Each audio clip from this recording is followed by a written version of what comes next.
Okay, great. Well, good morning, everyone. Thanks for attending this meeting. Sorry about the slight delay. It's known to happen. There were a few small technical issues, but I think we've managed to overcome them. At this meeting, you have the agenda, and there is one item, which is to review the cost of service study and proposed rate application to be made by the Halifax Regional Water Commission. We'll begin by having a staff report in regard to that agenda item. Then I'll ask that someone put the motion on the floor, and we can then have questions and discussions. So Kenda and Louis, over to you. Excellent. Thank you, Chair McPherson. And Lauren, I'll get you to, or whoever has the slide deck, if they can flash that up.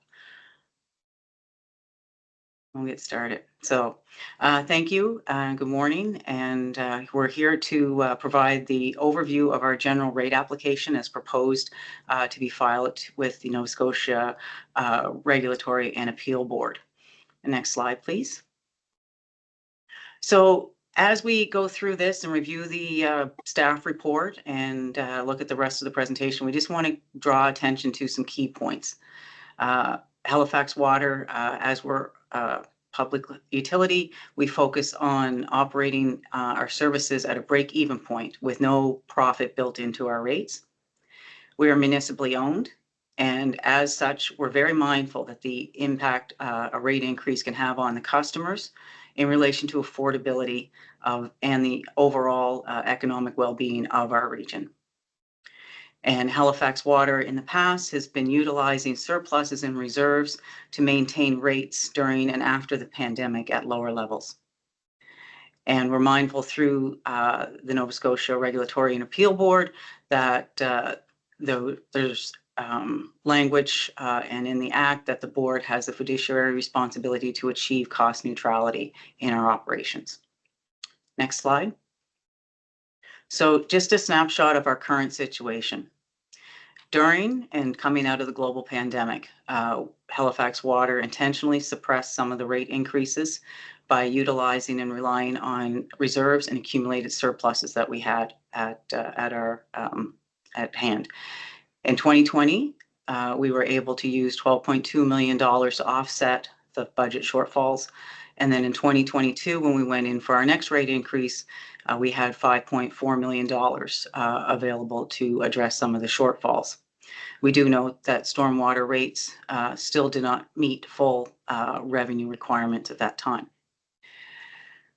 We are aware that that might not look favorable, but at the time, we believe that at the time the decisions were appropriate, and deferring the increases are some of the reasons that have contributed to our current financial situation. In addition to that, with the recent things in our economy, with increases in inflation, interest rates on new debt and depreciation costs, we are now in the situation where we have to ask for this rate increase that you'll see in a few minutes. As well as we look at our aging infrastructure, the growth that the municipalities experiencing, increases and changes to regulatory requirements, we are also factoring those into things that are layering into the impacts of the current rate and our current deficit. So I'm going to turn the next set of slides over to Louis, our CFO, to run through some of the financial components of our situation.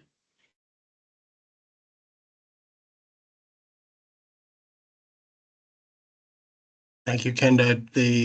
The next series of slides hopefully will paint the picture in a little more detail. What I wanted to start with, and Kenda referenced that we have been using up our accumulated surpluses and using reserves to help offset some of the decreases.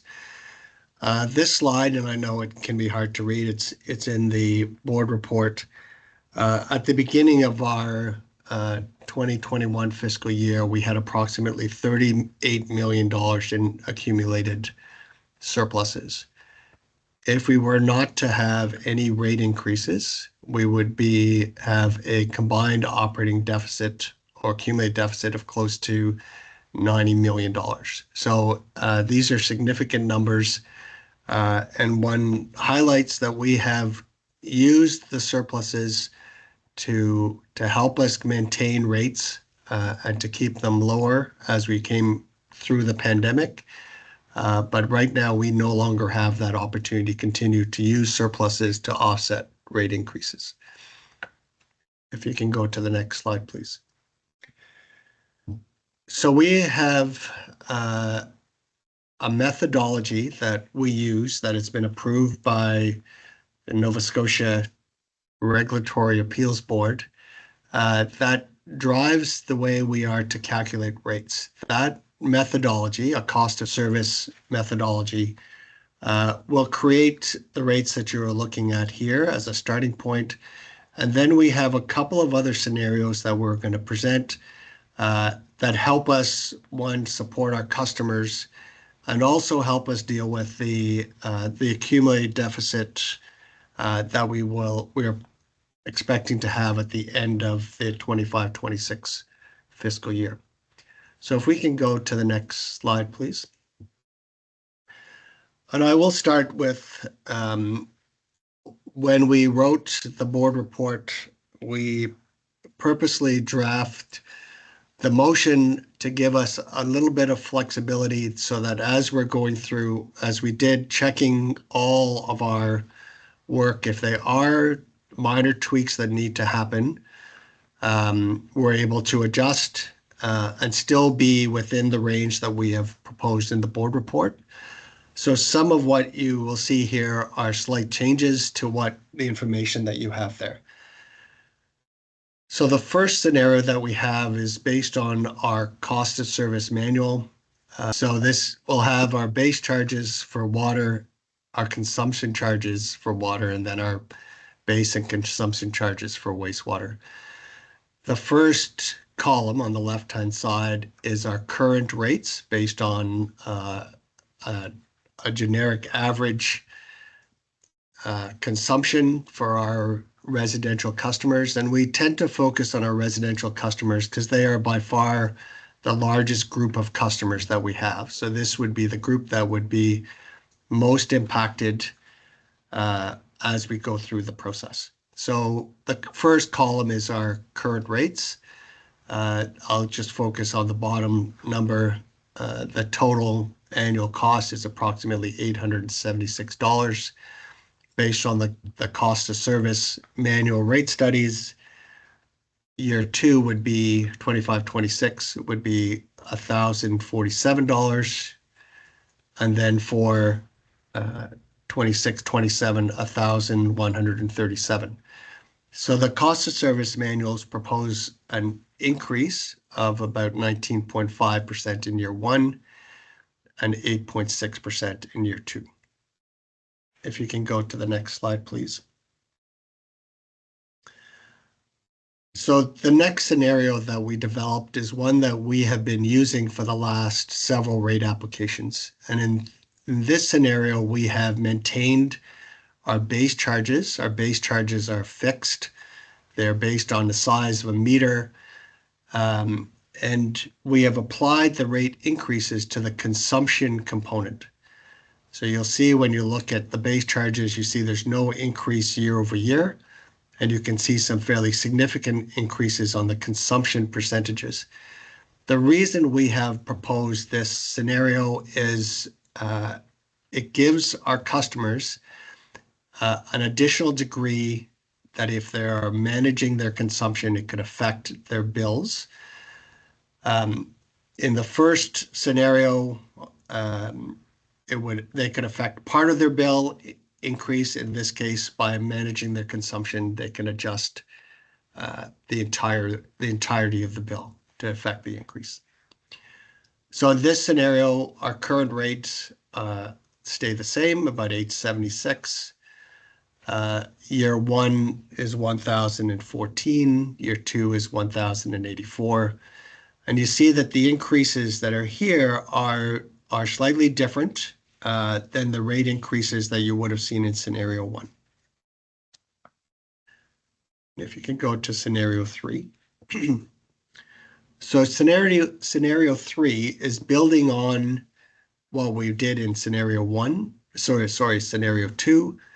It's the same basic premise. We are just adjusting the consumption charges. And then we changed the title and the wording a little bit based on feedback we got,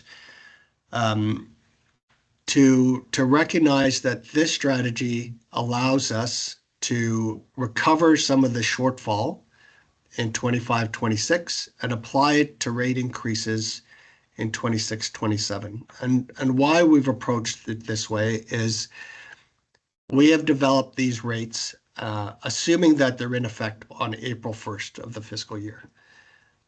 As we know, as we will go through the process, we estimate that we will have a hearing in and about September. The Utility Review Board will then take the time they require to make a decision and give us their decision on what we've proposed. And then it takes a period of time for us to update our systems. So we are expecting that we would have new rates in place by January 1st of 2026. And what that means to us is we would have operated this fiscal year for 9 months based on the old rates, and we will have a significant deficit that we would be continuing to carry. So what we've done in this situation is we've taken that deficit, that expected shortfall, and we've added it into our 26-27 revenue requirements, which drives up the rates. So you'll see that the current rate stays the same. The proposed rate for 25-26 is the same as scenario 2, but then you now see that the proposed rates for 26-27 have increased from the previous version. And what we end up with is an increase in year 1 of about 15.8%. And in year 2, that number has now gone up to 17%. And the difference is all about being able to recover that deficit so that when we end 26-27, we will be back to a full break-even perspective. If you can go to the next slide, please. So what we've done is we have mapped out what the proposed changes will have, and we've added in the stormwater charge, which I'll talk to in a minute. We've used a tier 3 rate. So our stormwater rates are based in tiers for our residential customers based on the impervious area of their properties. Tier 3 is the tier that has our most customers. So we've built into our scenario what that tier 3 customer would look like. And the total bill would go from $914 to $1,248. If you can go to the next slide, please. So this is how the stormwater rates look like. So there's 2 components with what you're seeing here. At the top is the rate that we will charge to our industrial, commercial, and institutional customers, which is based on a square meter rate based on their impervious area. So their charge will go from 17, just over 17 cents, will increase to the end of year 2 to about 28 cents. And then these are the various tiers that we have on the residential side. As I talked about, we use tier 3, which is the line in the middle, 38 going to $48 in year 1, and then going up to $61. Sorry, it should say $61 in year. If you can go to the next slide, please, Lorna. So one of the things that we've tried to do, because we appreciate that when we look at our bills from a percentage point of view, the numbers are big, and we appreciate that. What we've done is taken those rates and allocated them or calculated a per day rate. So what we're seeing, we currently pay about $2.50 a day for our water, wastewater, and stormwater services. And at the end of 26-27, we will pay about $3.42 a day for our water, wastewater, and stormwater services. So the increase for year one would be 41 cents a day. The increase for year two would be a further 42 cents a day. Altogether, we've calculated a per liter charge. So we have, when we look at the average residential customer, our estimate is that the residential customers will use 163 cubic meters, so which works out to 163,000 liters of water over the course of the year. And what that works out to be, even with the rate increases, it works out to 0.0077, so it's 0.77 of a cent per liter of water that's consumed. If you could go to the next slide, please. So the other thing that we do to show affordability, or how we have used a set of cities across Canada and benchmark how our water, wastewater, stormwater rates compare to other jurisdictions.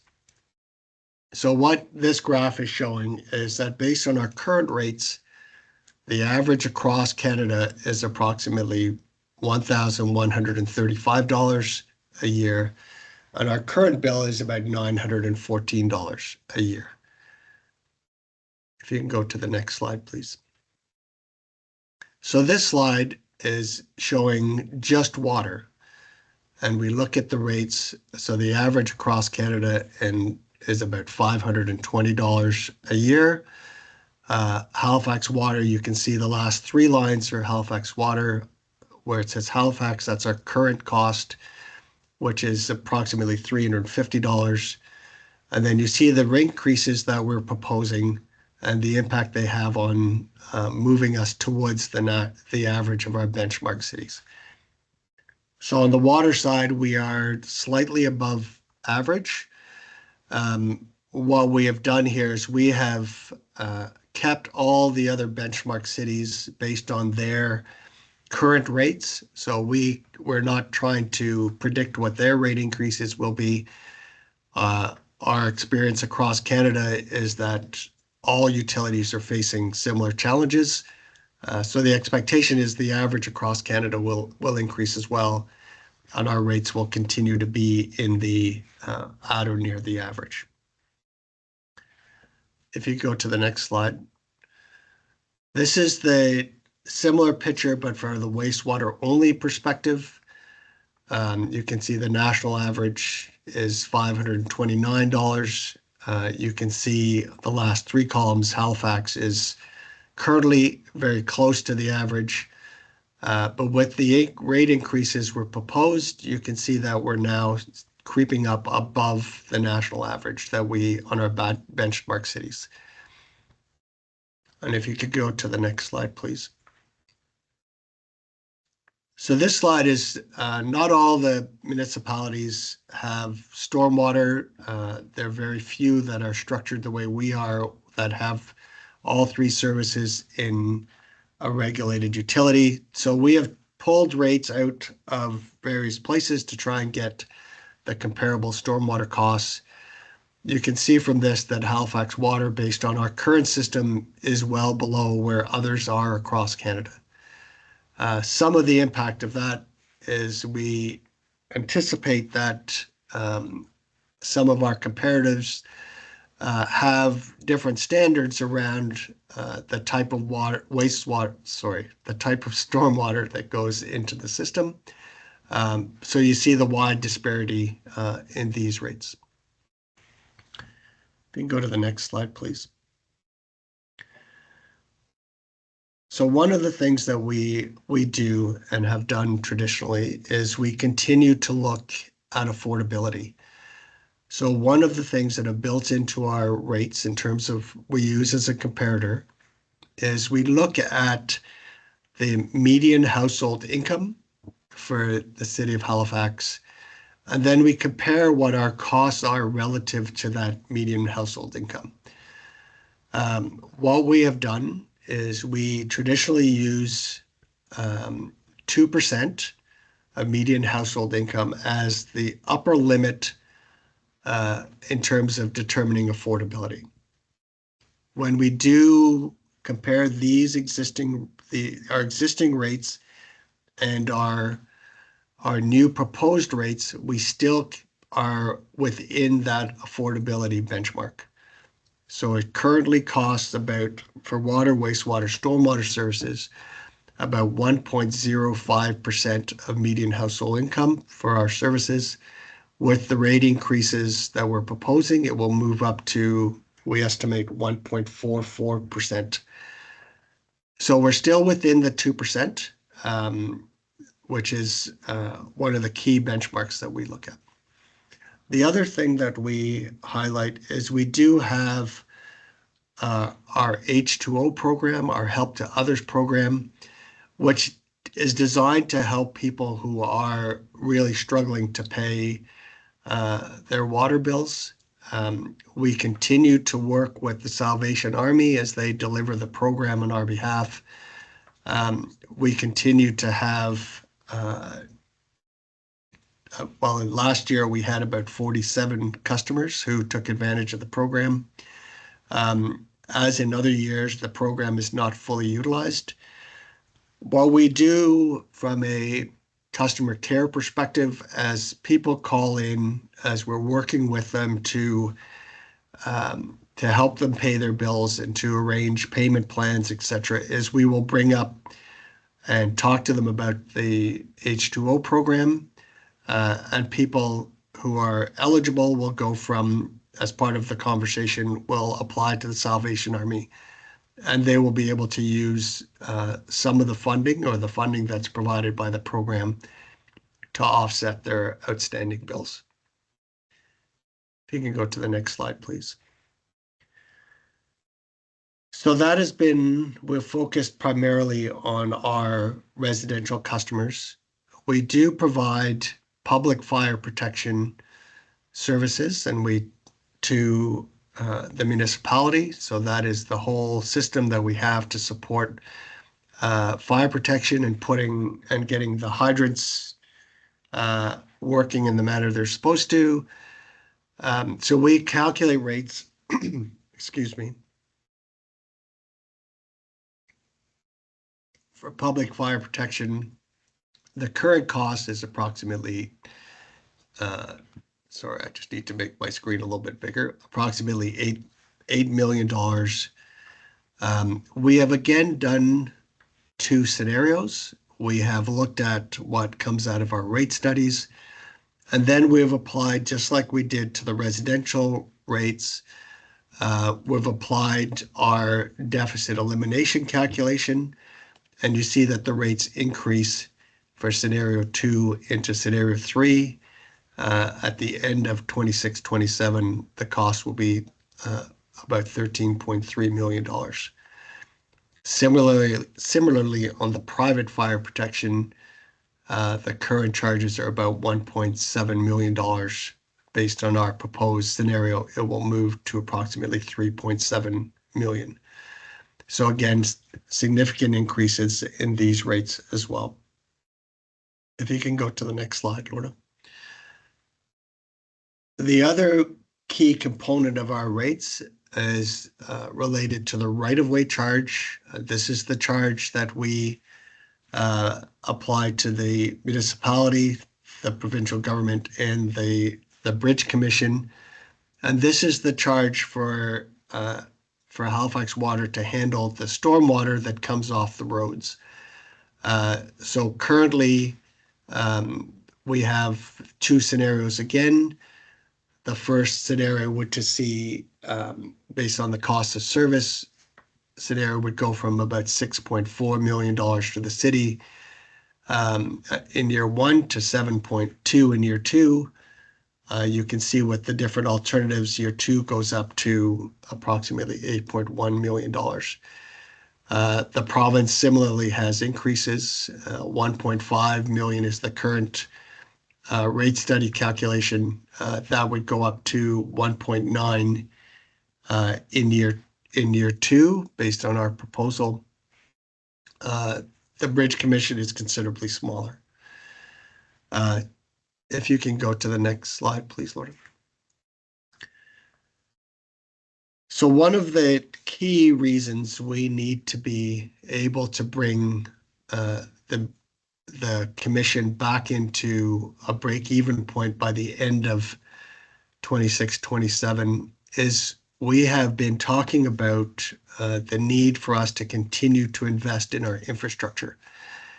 So what we're trying to make sure, and we have rates that get us through the next 2 years, but we need to continue to recognize that our capital budget is going to continue to increase going forward. And what we have here is based on our 25-26 numbers, we have a budget of about 133 million. And you could see over the next 4 years how the capital budget is expected to increase. So over the course of the next 5 years, we expect to file budgets that will see our total budget go up to $1.36 billion. What this will do is as we approve these types of capital budgets, start bringing more assets into our rates, into our costs, we will see our depreciation charges go up, and we'll see the need to issue new debt increase as well. So these increases are not yet factored into our proposed rate increases. It will only hit our rates when these assets are delivered and in service. So we want to make sure that we're setting the stage for what's to come in our next rate applications. You can go to the next slide, please. Leanna, I don't know if you would like to talk about these changes.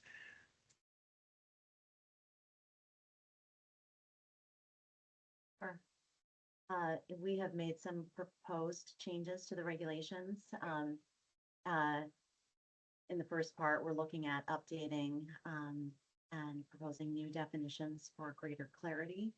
We have identified new rates for new proposed charges for stormwater service, and with respect to the charges section, we have also proposed new and updated fees and charges, proposed changes to timing of RDC payments.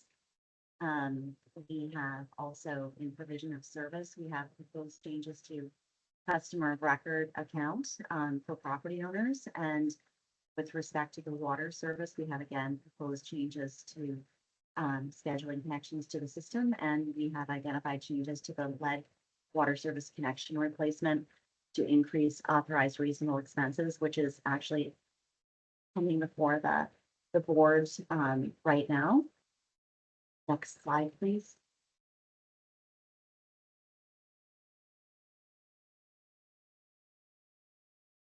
And for the wastewater and our stormwater service, again, we have proposed changes to increase the reimbursement for the cost of video services and associated plumbing. We have additions to prohibited discharges into the wastewater system. For pretreatment, we have proposed changes to requirements for pretreatment facilities, changes to documentation requirements for monitoring, sampling, and reporting. We have some proposed changes to clarify the role of the DRO, and we've also proposed additions to authorize Halifax Water to issue directives. If you can go to the next slide, Lorna. Thank you, Leanna. So in summary, we've proposed rates that will see us get back to break even by the end of the 26-27 fiscal year. We will be updating our cost of service manual, and Leanna just walked through the changes to the regulations. Reinforce that we have no longer have flexibility to use our surpluses and reserves to offset the increases that as we've done over the last 5 years. There will be increases for our water, wastewater, stormwater services. We talked about the increases being applied to consumption and discharge rates only, which, as I said, gives the customer a bit more flexibility in how they're able to change their consumption to mitigate the cost increases. We've talked about the increases to public and private fire protection and the right-of-way charge. We talked about how our rates benchmark across Canada.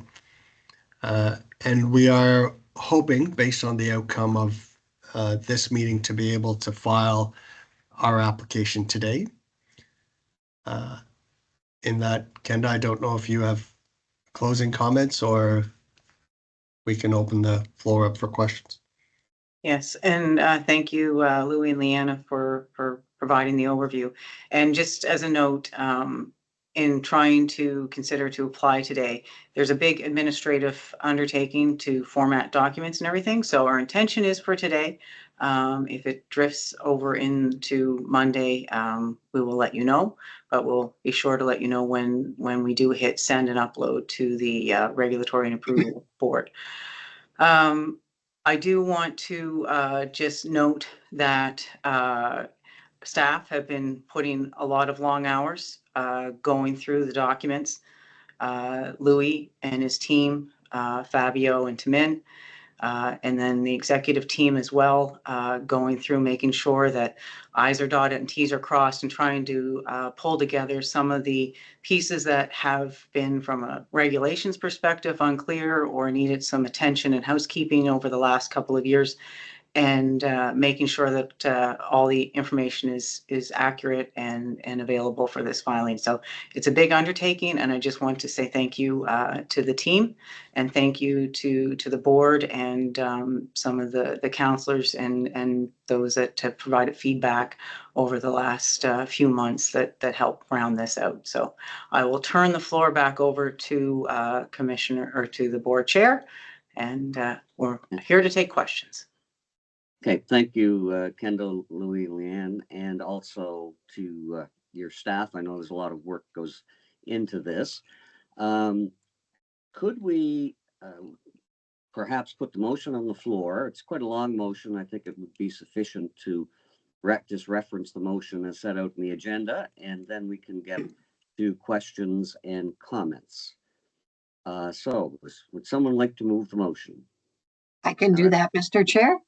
Commissioner Deagle-Gammon, seconder. I can read it out. Sure. And Okay. Second by Nancy McClellan. Yes, sure. Okay.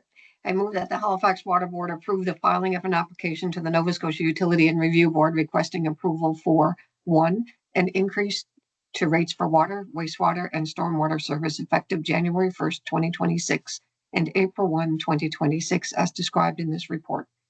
2, the updated cost of service manual and Halifax water regulations. Further, that the Halifax Water Board approve the filing of the application based on the following parameters. 3, increase the average annual residential bill for water, wastewater, and stormwater services not to exceed 17% in 2025, 26, and 18% in 2026-27. 4, any increase to water and wastewater rates is to apply only to consumption and discharge rates, respectively. 5, increase the total public and private fire protection revenue shall not exceed 39% in 25-26 and 29% in 26-27. 6, any increase to stormwater charges not to exceed 27% in 2025-26 and 29% in 26-27. 7, any increase to stormwater right-of-way charges based on current and previous area not to exceed 23% in 25-26 and 27% in 26-27, and an increase in the incremental per square meter charge to 0.251 per square meter in 2025 and 0.281 per square meter in 26-27. And 8, any increases to take effect over 2 fiscal years, becoming effective January 1, 2026 and April 1, 2026. Thank you, Commissioner Deagle-Gammon. We'll open the floor now to questions or comments. The first person I saw was Commissioner O'Toole. Thank you very much, Mr. Chair. I just have two questions. The first question is, the staff report and presentation do a good job explaining how Halifax Water has drawn down on reserves and surpluses to cover off your operating deficits until you get to this point where you need to increase rates. I'm just curious to what extent cost containment played a role in that also. I believe you have a formal cost containment program, and was just curious, has that positively contributed to allowing you to avoid the rate increases till now? So that's the first question. The second question, I was pleased to see on your slide about the stormwater right-of-way, the identification of the province and the Bridge Commission. Can you just confirm that both the province and the Bridge Commission are aware that the increase is coming? And can you confirm whether the province and the Bridge Commission are both paying their bills? Thank you.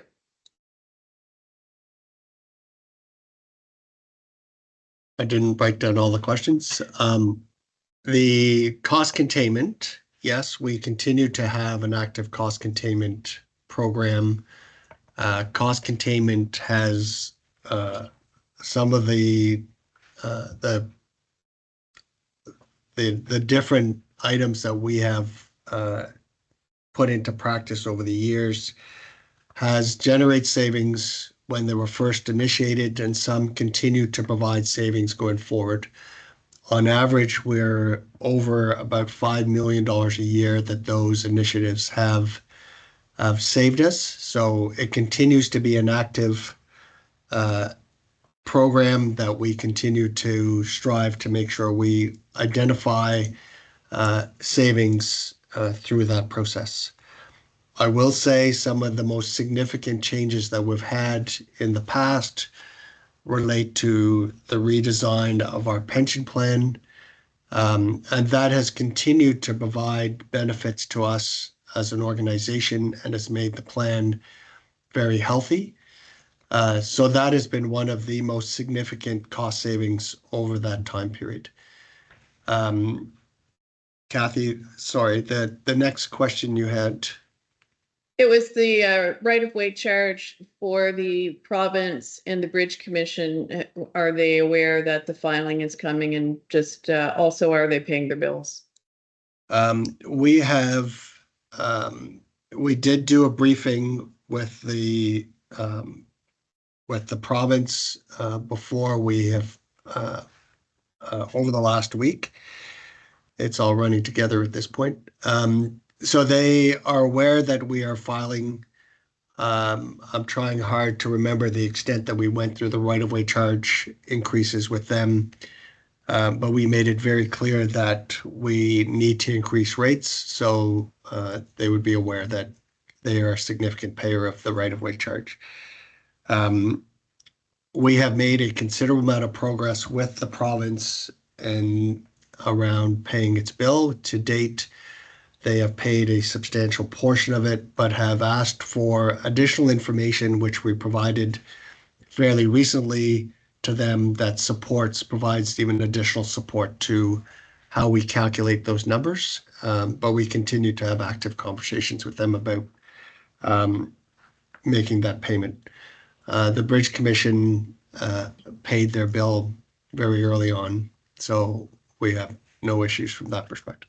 And I just want to add to that, if I can, to Commissioner O'Toole, with the right-of-way charge for the province, as Louis indicated, we've been sorting through some of the questions they have relating to the bill and how it's structured, and at a staff level. And so in our recent correspondence, probably a month to 6 weeks ago, we did indicate that we would be going for a rate application, and we would be able to follow up with them. So they will be on our follow-up of interested parties that we'll be reaching out to directly because we're aware and mindful of some of these impacts. Thank you, Ken. Thank you. The next person I have is Commissioner Deagle-Gammon.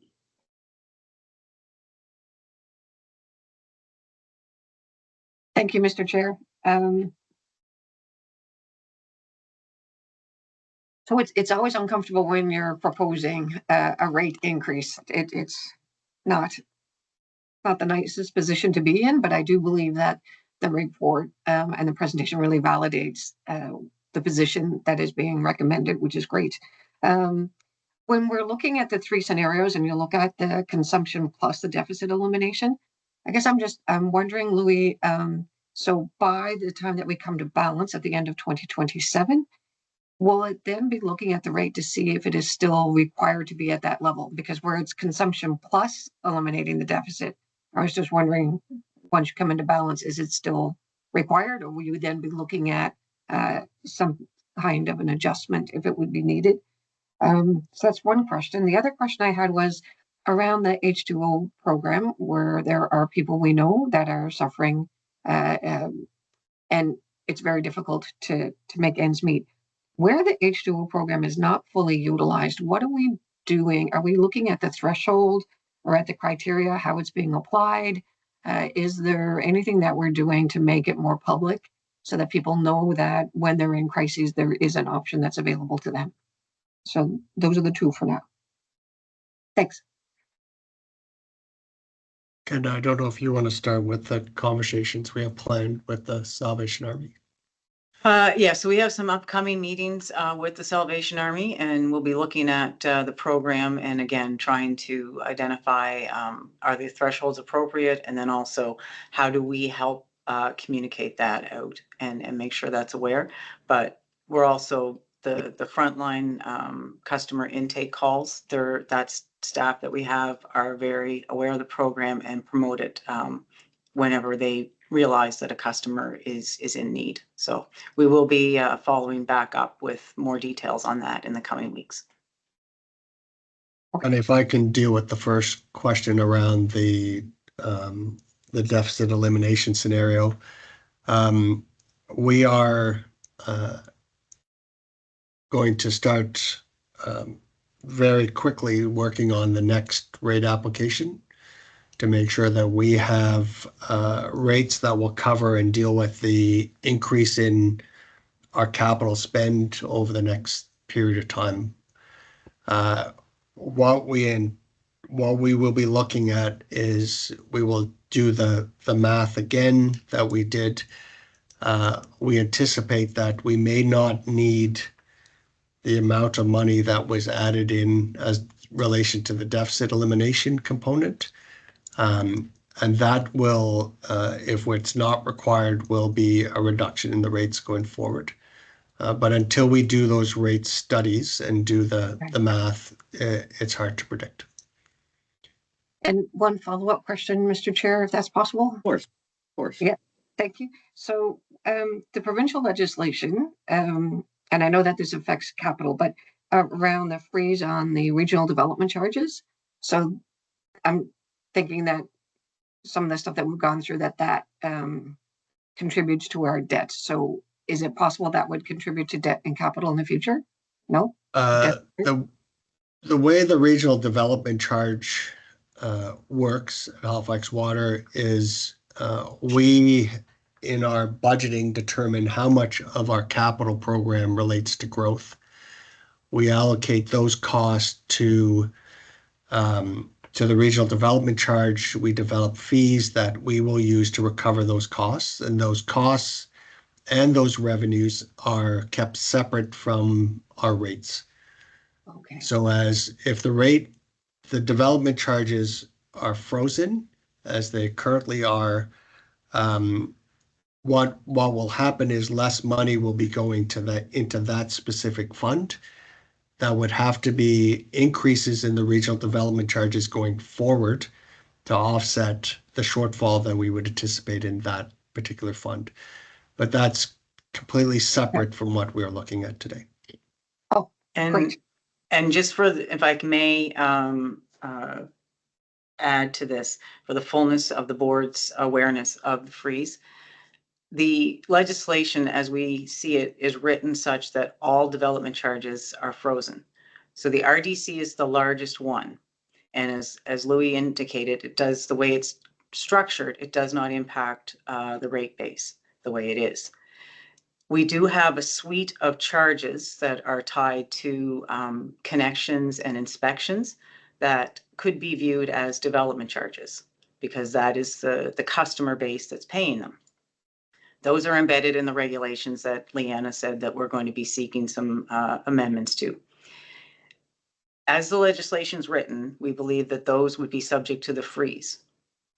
Those smaller suite of charges, if they remain frozen past November 9th, I believe, is when the current date is for the freeze to come off. But pending some federal funding, the freeze may have to be in place longer.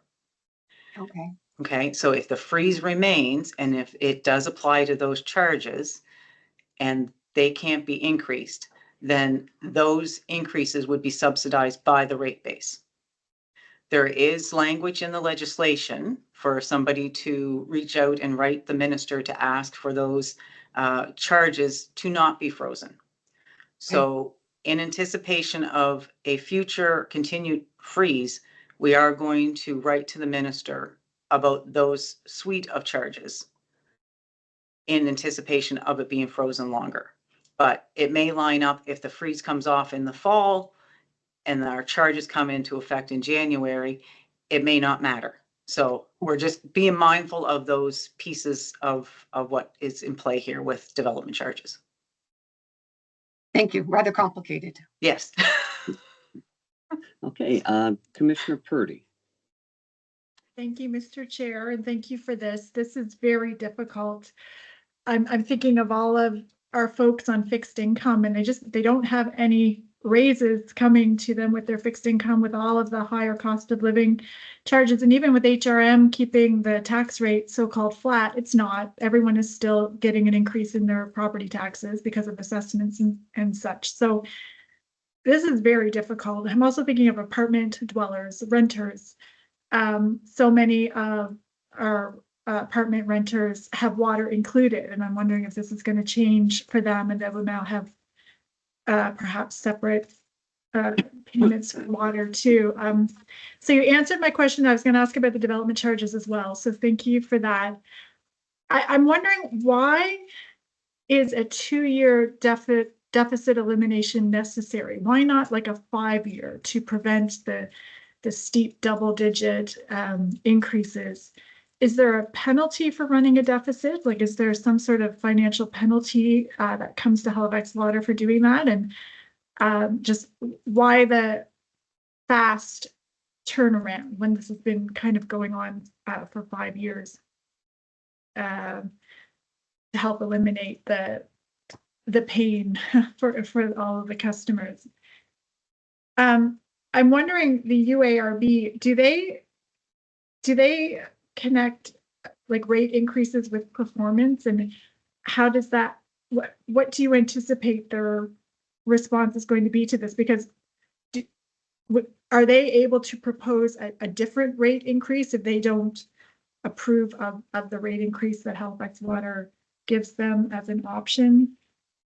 And the H2O, who provides that money to the Salvation Army? Is that like Halifax Water? Does Halifax Water have a reserve that is given to the Salvation Army to monitor that for them, or does it come from a government subsidy? And I think I read somewhere the H2O program only offers up to $250 per year per customer. So that doesn't even pay a full water bill. So I'm just wondering, is there option to increase that or change the legislation around that to provide more financial help for the folks who really need it?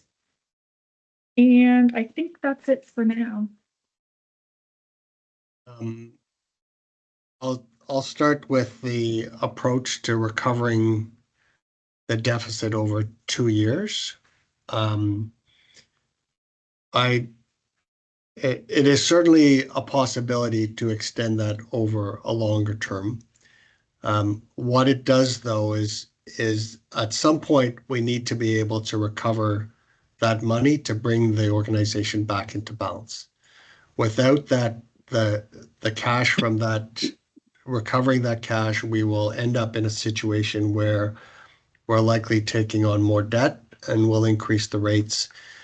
As we increase, building on the question from Commissioner Deagle-Gammon, as we look at the next rate increase or the next rate application, if we had not built it into these rates, we would be recovering an increase for our capital spend, plus we were trying to continue to increase for some portion of the deficit elimination that we're proposing for year 2. So it is possible to spread it out. But what we do is we just perpetuate the problem and we drag it out into a longer period of time, and potentially the future rates end up being bigger if that connects. The in terms of the the Nova Scotia Regulatory Appeals Board, we will go through a process that will take us about 6 months. At the end of that, they will make a decision. And then we will be in their decision will be based on all of the input that they receive, the questions and answers that we will go through over that period of time. The process is very transparent, and if people wanted to intervene and be part of the process, they can. If people want to speak at different parts of the process, they can. So they will take all of that input over the next 6 months and use that to make a decision. At times they will accept what we've put forward. At other times they will ask us to do different things and require us to adjust what we have applied for. So there is possibility that the Utility Review Board proposes a different process or different result than what we've put in front of you today. But that is a very public process that they will be going through. On the H2O fund, as Kenda mentioned earlier, we are scheduling meetings with the Salvation Army. I expect that we will hear that the income limits that we've built in are too low based on what's been happening to households over that period of time. We'll likely hear that the individual amounts that we're providing are too low to accommodate what people are facing. And we will take that input and come back to the board with what the new program would look like. Those funds are actually unregulated, come out of unregulated revenue. So we have certain services that we provide that are not subject to approval by the Nova Scotia Regulatory Appeals Board. And we are able to use those funds to do and deliver the H2O program. We currently budget approximately $40,000 as a utility towards that. We also have a mechanism where staff are able to contribute through payroll deductions to the plan, and the utility will match those funds as well. So as much as we start with $40,000, that number increases based on the generosity of our employees and the ability of us to match. I don't know if there were any additional questions that I missed. Oh, okay, no, I think you answered them all. May I ask just one follow-up question just about the UARB process? So when you're saying interveners can intervene, will there be a public hearing for this process? There will be a public hearing, so the public will be able to speak and share during the process. Okay. Yes. Yes, and sorry. The other thing I wanted to highlight with that, one of the interveners that is common in rate applications and other applications is the consumer advocate. And so they're going to be intervening to make sure that everything we're doing is on par with equality, making sure that the right cost causer is paying, and looking at just that overarching piece. And I think one of the things in the fundamental principles is they want to look at, is the customer that's receiving the service today paying for that service and it's not being subsidized by a customer in the future, or we're not putting a debt onto the customer of the future as well. So we have to balance all of this. And then when we look at the Public Utilities Act, there's principles in there in the handbook that speak to the board making sure that we don't run a deficit. And so we're trying to balance all of that. We do appreciate that this is a significant increase over our history. And these times right now, people are facing a lot of financial challenges, and we're very mindful of that. And so we know that it is, when you look at it on the cost increase per day, it's not a lot, but it's still more money. And people are trying to do more with less. And so I think hopefully that addresses the questions that you had. But Any further follow-up, Commissioner Purdy, or? No, thank you so much. Okay. Commissioner McClellan.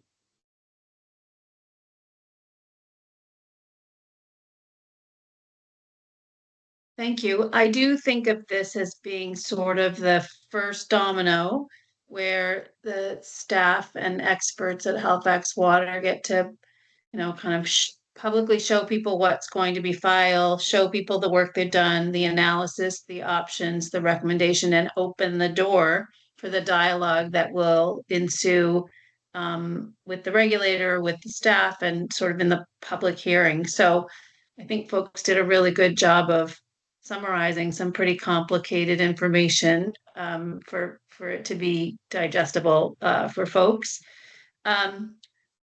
I also appreciated the nuance of having a consumption-based component, because I do think that does allow customers to do their best to influence the bill and to minimize consumption. And I think that's a nice nuance. I wondered if that, when we looked at the jurisdictions across the country that are comparators, I wonder if that's considered a best practice and is readily utilized, or if that's something that's unique here.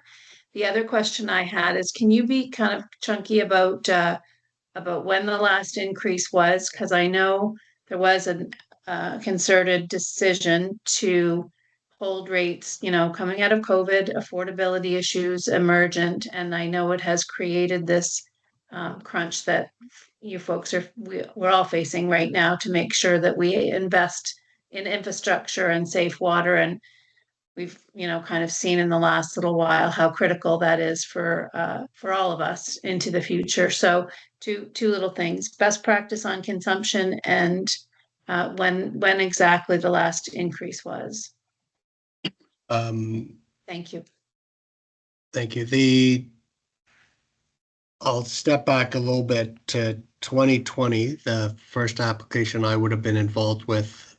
We actually filed for a 2-year rate application with an increase to the average residential customer in the range of 5.8% in both years. I would say we're most of the way through that hearing, and we changed, or that process, and we changed our approach as a result of COVID. Year 1 for both water and wastewater went to 0.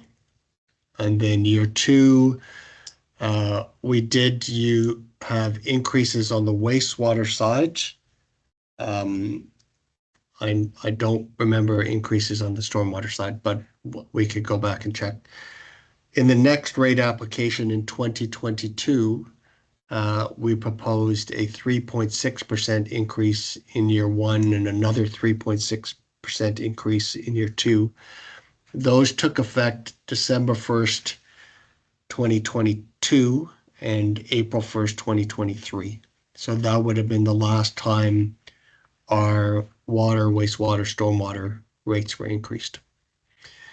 In terms of whether or not we're unique in this approach, I don't know off the top of my head, but I think we could probably find out. I know it's been the approach that we have used for the last 2 rate applications. So this will be the 3rd time that we use this approach. What we've seen over that time frame is the amount of money we get from our base charges, our fixed charges, has decreased as a percentage of our income, which makes the utility increases a bit of our vulnerability to our revenue. But we think the approach is valid. We think it's appropriate in light of what we're proposing. Anything further, Commissioner McClellan? Thank you. No, appreciate that very much. Okay, and Commissioner Deagle-Gammon.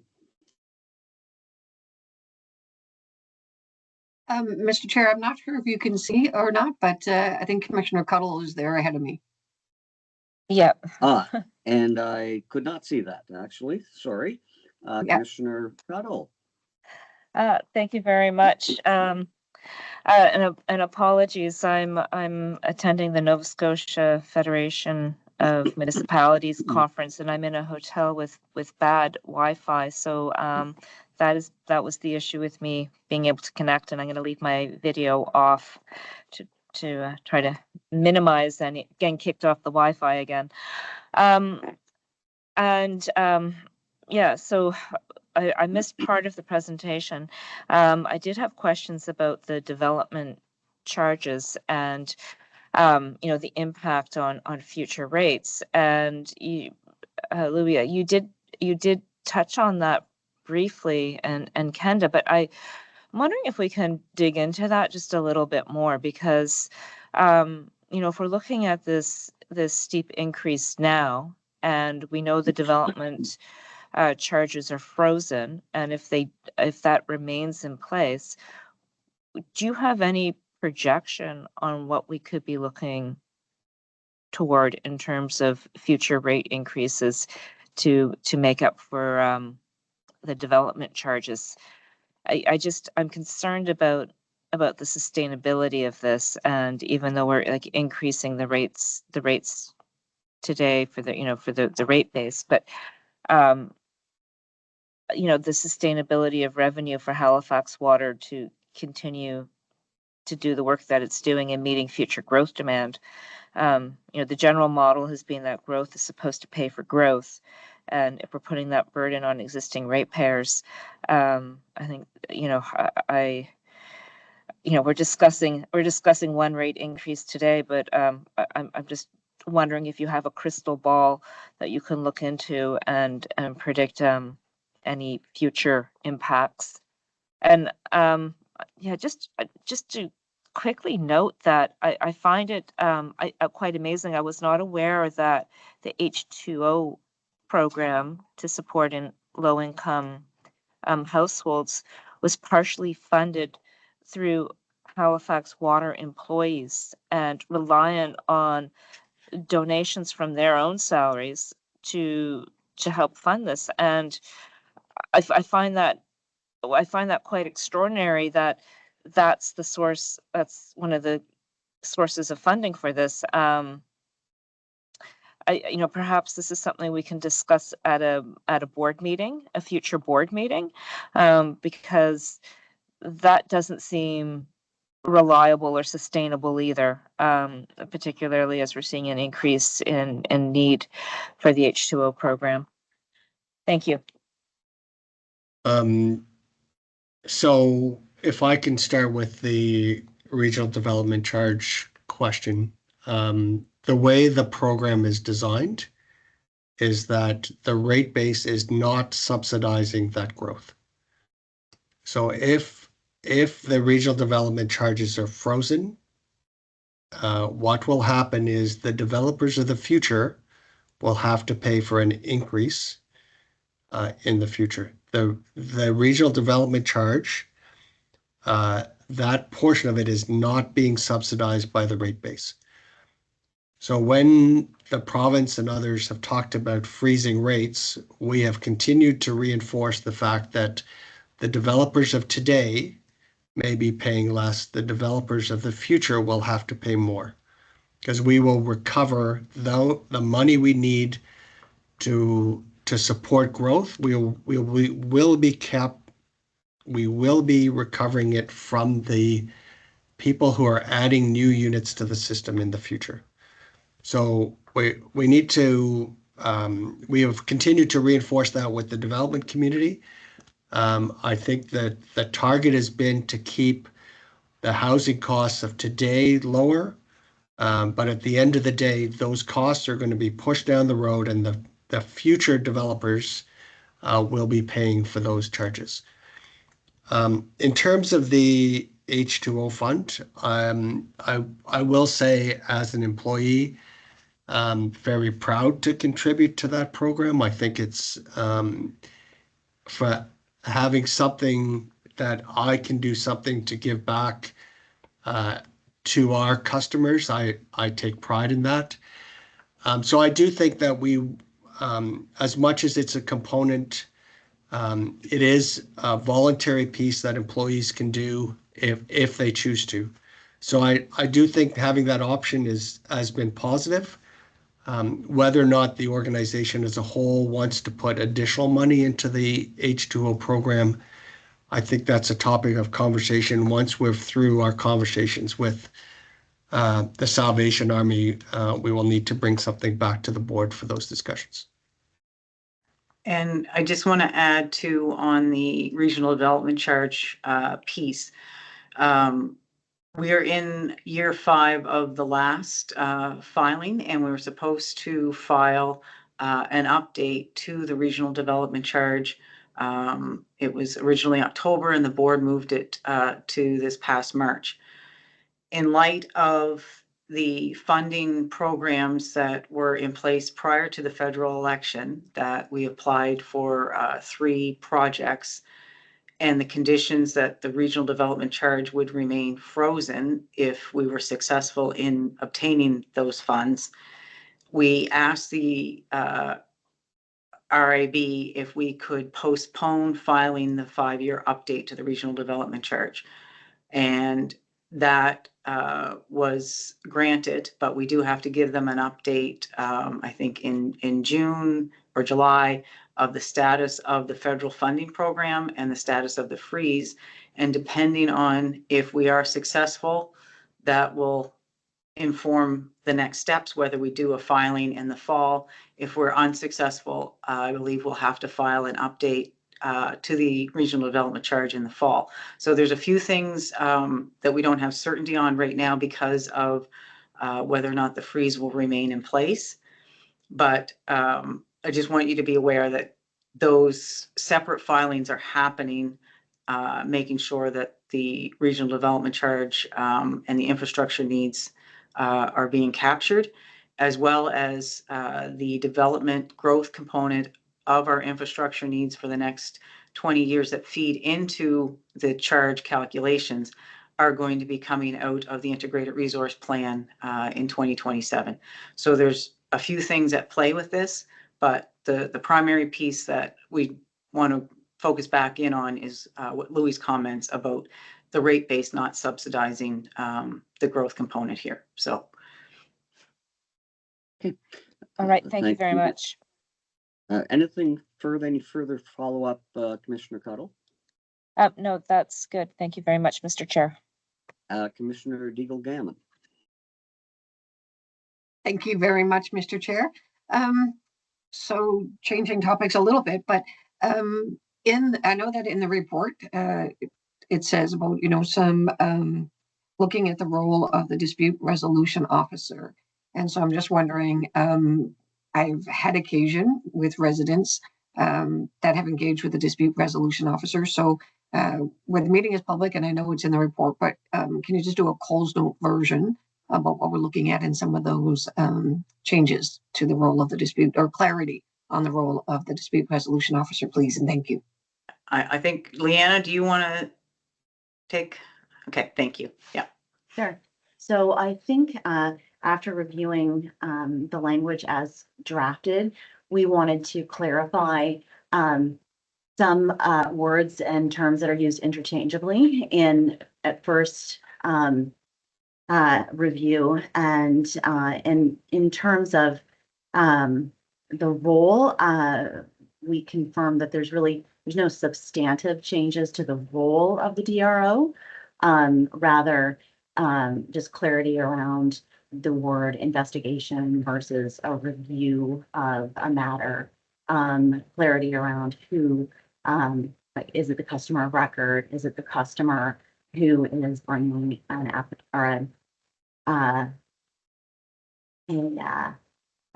complaint to the dispute resolution officer? I think there was some interchangeable language used in terms of appeal to the DRO versus appeal to the board. And so we just went through and clarified the different levels of review, and just some housekeeping around the level of the first complaint needs to be handled through the Halifax Water formal complaint process. And then if the customer is dissatisfied with the outcome of that process, then that's elevated to the DRO, and the DRO reviews that. So we just wanted to clarify the different levels of the process through some language changes. Thank you. Thank you very much. Thank you, Mr. Chair. That's all I needed. Okay, thank you, Commissioner. I do not see any other hands, but if I'm missing that, please let me know. And are Very there good. any other questions that people might have? If not, then we will move to the vote. If could all those in favor of the motion as put on the floor either raise their hand or say aye. Aye. Aye. Thank you. And opposed indicate by saying nay. Okay, hearing no nays, the motion is passed as moved. Thank you very much to Halifax Water's staff for giving this presentation, which is useful. It's a difficult topic always when you're looking at rate increases, and I think it was a very useful discussion today, and thank you all for attending. I would entertain a motion to adjourn. So moved. Commissioner Deagle-Gammon. Great. Well, thank you all very much. Thank Thank you. Thank you, everyone. Have a great weekend.